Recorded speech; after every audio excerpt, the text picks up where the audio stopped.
Hello, everyone. This is Alan Paletti. I'm addressing a request for a video from Black Deck Magician. And to help me out, I've brought my friend Steamwell on board. I'm going to read the what Black Deck Magician wrote to me, and then we can kind of go into that a little bit.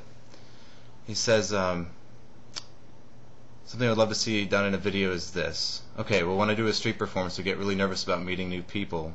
And when it comes time to perform a slide, I tense up and black out. How can I make the spectators feel comfortable with me doing a trick, but keep my mind completely focused on the trick? I like meeting new people, but I completely forget what I'm doing, or I'm scared because I think I'm going to get caught. I need some help. Hope my problem isn't too complicated for you. Alright, so I'm going to bring Steamo in here, and we're going to talk about this just a little bit. Thanks, Alan. You're welcome. I'm Steamwell. I've been doing magic since I was 5. I've done mostly in stage. I've done a number of charities. I've done some stuff for Ronald McDonald House. I've done JCPenney's corporate Christmas party with an audience of 1,600. I've been doing theater since I was probably in, let's say, 4th grade. 5th grade, just to be safe. At any rate, what I can tell you is if you're worried about getting nervous and messing up, get over it. You will. Yeah. Had some colossal mistakes. You get over it. But you keep moving on. It's very important that you keep going.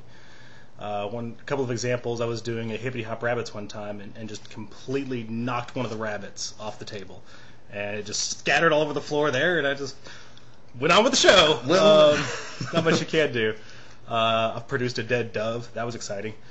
So you're worried about that. It's alive! It's alive! It's true, yeah. It's okay. Had people feel coins out of my hands. I think you have an experience with that. I sure do. I was doing a video for a what do you call it? Public access. Public access. Thank you.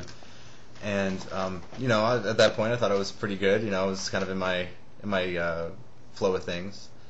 And I was like, okay, so somebody's coming out and following me with a video camera for a TV show. I mean, that's, it was public access, but it was kind of a big deal for me. And I thought, if I'm at this point, okay, I can't possibly screw up, or I'm pretty good at this point, right? And I was doing this. Nope. So I'm doing a routine that I had read out of. This one counts. It can't possibly go wrong. No. No. Oh, yes. It sure can. There was this lady, and I'll never forget this. I tell very few people about this before now. This is kind of my coming out, telling about this. Only a couple of close magician friends know about this. But there's this lady that I was doing magic for, and it was an effect that I had read out of J.B. Bobo's Modern Coin Magic. And it was a really great trick, and it was about 3 brothers and all this kind of stuff, and it was really good. But you had to classic palm a coin whenever you were looking like you were going to put it in your pocket. And I showed her some stuff, and she was pretty impressed with that. So this one was a little bit more delicate with the angles and things like that. And I slipped up, and she saw that I had a coin classic palmed, and she didn't hesitate to come right over and pull that coin right out of my hand, throw it down on the table in front of everybody. And this is on camera. I actually have video of this. I might put it up someday. But you will screw up, and you will screw up major sometimes. And if you do run into somebody like that, walk away. Thank you very much. Thank you. Gone. Do not waste your time on it. I was doing a show at a grocery store, and I had something very similar like that happen. Well, the grocery store's throwing a promotion, and so they had different magicians up there, and anyway, yeah, you just say thank you. Thank you. Walk out. They're not worth your time. They're not worth your time. In their heads, they've gotten to the point to where it's a contest, right? You're going to try to outsmart them, and they're going to try to figure you out, and that is not the situation you want to be in. Yeah. As far as getting nervous, yes, you are going to get nervous. We're not wired mentally. We're not wired for dealing with the number of people that performers do these days. We just aren't. It's been years evolving in small tribes, and you may have an audience of like 3. That's who you'd be talking to. Right.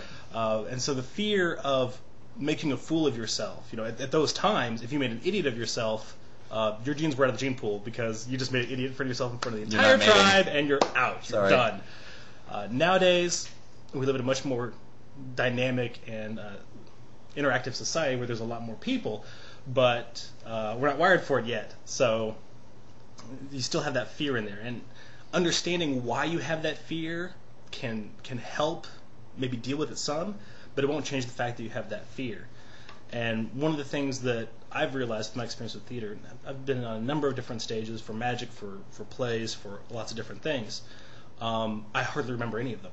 You know, I remember some of the disasters that have happened. I remember I was in a musical and I was doing the dance and kicked, and like the last big kick before everything went silent, I literally kicked my shoe off.